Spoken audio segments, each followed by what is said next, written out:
Welcome to Philippine-Canadian Empire's Daily News Roundup. These are news making headlines today.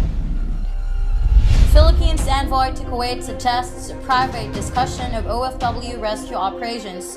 The diplomatic tiff between Kuwait and Philippines, brought by the latter's rescue efforts for Filipino workers in the Gulf state, has been resolved, and to publicly discuss in detail the rescue operations may not be good for the two countries as its ties has just been revived.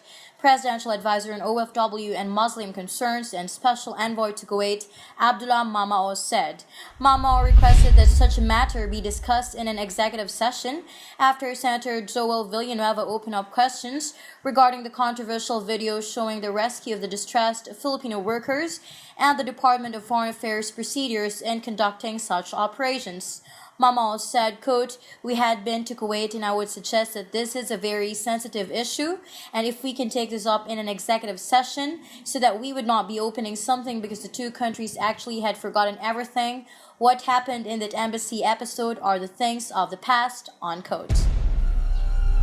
Government pushes deal with World Bank-blacklisted Chinese firms. The Philippine government's tapping of two controversial Chinese companies in the rehabilitation of Marawi City will push through despite the fact that the firms were blacklisted by World Bank in 2009 for their involvement in a corruption scandal related to a road improvement program in the country.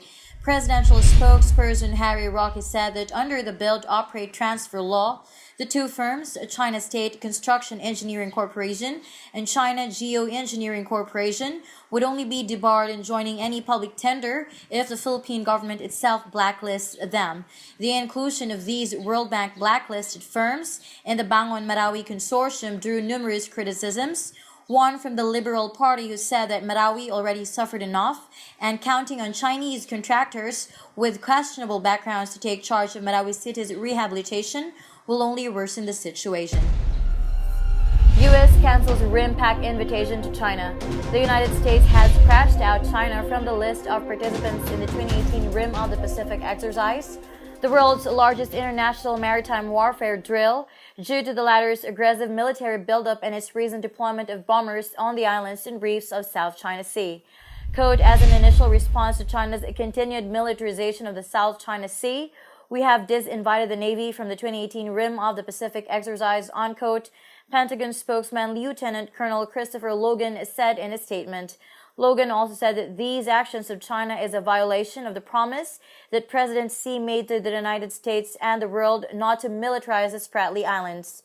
He added, quote, "We have strong evidence that China has deployed anti-ship missiles, surface-to-air missile systems, and electronic jammers to contested features in the Spratly Islands region of the South China Sea. China's landing of bomber aircraft at Woody Island has also raised tensions," unquote.